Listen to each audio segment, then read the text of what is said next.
ভাই আমি আমার স্ত্রীকে নিয়ে প্রথমবার খেলা দেখতে আসছি আমাদের দাম্পত্য জীবনে, এটা হচ্ছে প্রথম ম্যাচ। খুব ভাই হৃদয় বিদারক ঘটনা, এই যে এরকম করতেছে খেলোয়াড়, এটা ঠিক না ভাই। আমরা আসলাম একটু আবেগ নিয়ে, ভালোবাসা নিয়ে খেলা দেখবো, পুরো নষ্ট করে দিল দিনটা। হ্যাঁ, এ বিষয়ে আমি অবগত আছি, ওই বোর্ড প্রেসিডেন্ট, বোর্ড পরিচালক খেলোয়াড়দের কিছু বলছে, এই জন্য হয়েছে। যা আমি 100% দোষ দিব খেলোয়াড়দের, কারণ তারা আমাদের কি উপহার দিচ্ছে ভাই বলেন? আমাদের এই যে আবেগ, 18 কোটি বাঙালির আবেগ, তারা আমাদের কিছু উপহার দিতে পারে না।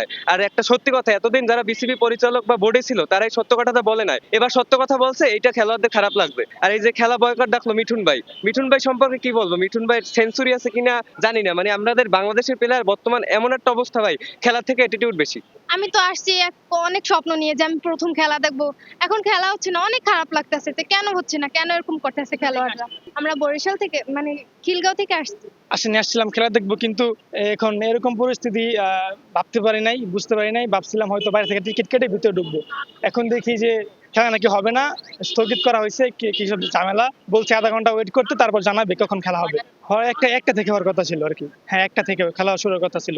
এখন এখন বলতেছিল যে আরো আধা ঘন্টা ওয়েট করো, তারপর তোমাদের জানানো হবে যে কখন খেলা হবে, বা কিছু একটা নোটিশ দেওয়া হবে আমাদের। হ্যাঁ, শুনেছি কি নাকি ভিতরে একটা ঝামেলা হয়েছে, কার পদত্যাগ চাইছে আর কি। এখন এটার জন্য নাকি সব প্লেয়ার কোয়াবের সবার নাকি বলতেছিল যে তারা পদত্যাগ না হলে নাকি মাঠে প্রবেশ করবে না আর কি, খেলবে না। এখন এটাই, এই জন্য এগুলোই শুনলাম এখন এগুলো।